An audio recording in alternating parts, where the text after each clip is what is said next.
Hello and welcome to Team Perspective's first show of the season. I'm Brandon Goldner. And I'm Michaela Wickham. 16-year-old Jessica Watson returned home to Sydney, Australia on May 15th after a 210-day solo sail around the world. In her 34-foot yacht named the Pink Lady, Watson battled stinging rains, huge swells, and heavy wind gusts. 7 months after beginning the voyage, Jessica returned home to thousands of welcoming fans and hundreds of boats at the Sydney Harbour. You don't have to be someone special or anything special to achieve something amazing. You just got to have a dream, believe in it, and work hard. Controversy exists over whether she sailed far enough to set a record, but that doesn't bother Jessica one bit. The car company Ford has a new feature in their 2010 models called MyKey. This new device forces teen drivers to wear a seatbelt or their audio system is muted. With MyKey, teens can only reach a top speed of 80 miles per hour, and the loudest their radio will go up to is 44%. Most teens objected to the use of MyKey, though, with 67% objecting to the new features. Millions focus on the first family of the United States. But what about the first family of Maryland? Governor O'Malley has 4 children, Grace, Tara, Will, and Jack. Today, step into the shoes of 18-year-old Grace and 17-year-old Tara. Governor O'Malley's teenage daughters are just like any other teenagers. They text, hang out with friends, play pool, and even have a little brother who's a prankster. One time Grace had a sleepover and she didn't let me come in. I got 2 bananas, I put them in a big Ziploc bag, I mushed them up, then I threw it into a room, then I threw it into a summer party room and said that someone just got sick. And they all got really scared and started screaming bloody murder. Despite the fun, the girls are far away from their family and friends. We have to commute to school and wake up really early, so that isn't great. And all of our friends and family are in Baltimore. My dad is not a fan of the cars for the Sweet 16, but we do share a Ford hybrid, keeping it green, so. However, the daughters got to meet many celebrities, including the Clintons, the Jonas Brothers, and Zac Efron. They had the Hairspray premiere in Baltimore. He was there, I was there. One thing led to another. Just kidding. The girls have directly experienced political campaigns, traveling to the Democratic National Convention in Denver, as well as campaigning for their father. There was a girl that put up an Ehrlich sign in our classroom. Then I put an O'Malley sign, so freedom of speech, it's fine. Though their dad is governor, that doesn't mean the daughters haven't had embarrassing moments with him. Muscle t-shirts and faded jeans and the combat boots. We've bought him several pairs of new jeans. Yeah, maybe 3 times. Doesn't wear them. Grace will likely attend Georgetown University next year. She plans on studying government. Tara, who's a junior at Notre Dame Prep, hasn't yet decided on a college. The Pikesville Rec Council and Greater Pikesville Council, or GPRC, are in a nasty war of words that is having significant consequences. Team Perspective's Brandon Goldner has talked with both parents and athletes about the effects of this war has on them. That's right, Michaela. Last year, the Pikesville Rec Council's certification was taken away by Baltimore County. This has never happened to a rec council in county history.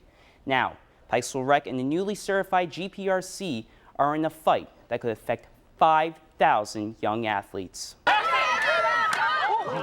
Lacrosse, a not so unfamiliar tradition in Pikesville that begins at a very young age. It's really fun, and I wanted to be goalie because I really wanted to copy my brother. Playing in Pikesville is fun. We just go different places to play different teams. We all know the teams are good, but we still have a chance. However, since the loss of Pikesville Rec's license, kids like Ari and Cameron may not be able to play lacrosse in Pikesville in the near future, leaving some parents unsure of what to do. I don't know what we'll end up doing. My kids want to play Pikesville. They want to, they want to wear the Pikesville jersey. They, like I said, they identify themselves as Pikesville teams.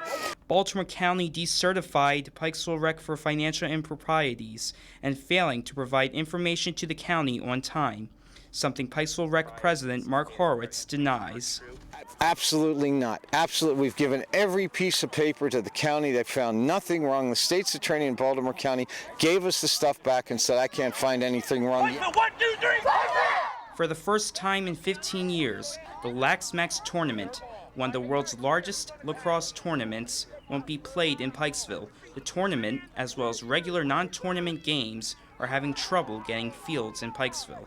We support our team, so we'll do what we need to do to play the games. It would just be a shame if it wasn't around here. However, it is the kids that are most affected in the end. I feel sad because lacrosse is kind of fun. This is only my first year, but I like it. The GPRC's president, Brian Friedlander, declined to comment on the situation between the two councils. For Team Perspective, I'm Brandon Goldner. Usually, football is the sport that receives the most attention when it comes to concussions. Pikesville High School senior Cyrus Fisher played some football in sophomore year, but wrestling was where he experienced concussions. It gives you somewhat of like an adrenaline rush when you go out there on the mat, and to actually beat somebody, it's like a one-on-one type thing. You're not a team, it's just you. And going out there and winning, you prove that you're just a better person. That's the feeling Cyrus Fisher gets when he's playing the sport he loves, wrestling. But during one particular match, Cyrus had a different sort of feeling. I took a shot in on a leg, and the guy sprawled back, and his knee came down and hit the back of my head. I felt real out of it. I just didn't know what exactly was going on. I was in and out of focusing, couldn't really pay attention. Cyrus had a concussion, one of 5 concussions he's received, but the only one he remembers. According to the rules, if Cyrus gets injured, he only has 5 minutes to recover, or else he has to forfeit the match. Lisa Curry, a certified athletic trainer, says the short recovery time may make wrestlers think they're okay when they really aren't. Concussion signs and symptoms may not manifest themselves for the first 15 minutes after the impact. If Cyrus gets a concussion, continues playing, and then gets a second concussion, he could face a longer recovery time and even significant brain damage. But for Cyrus, all the injuries are worth it. It got me to be who I am today. I've changed a lot as a person. I have the courage to do whatever I need to do. I don't get embarrassed or scared or frightened as much as I used to. Now, if you think you received a concussion, the 2 major symptoms are confusion and memory loss. And please, give time to recover before playing again. For more information on concussions, log on to mayoclinic.com and search concussion. Rod Stewart and Tina Turner once sang that it takes 2. Well, they were wrong. In fact, it takes 3. 3 Howard County teen girls. Modern family. Oh, thanks.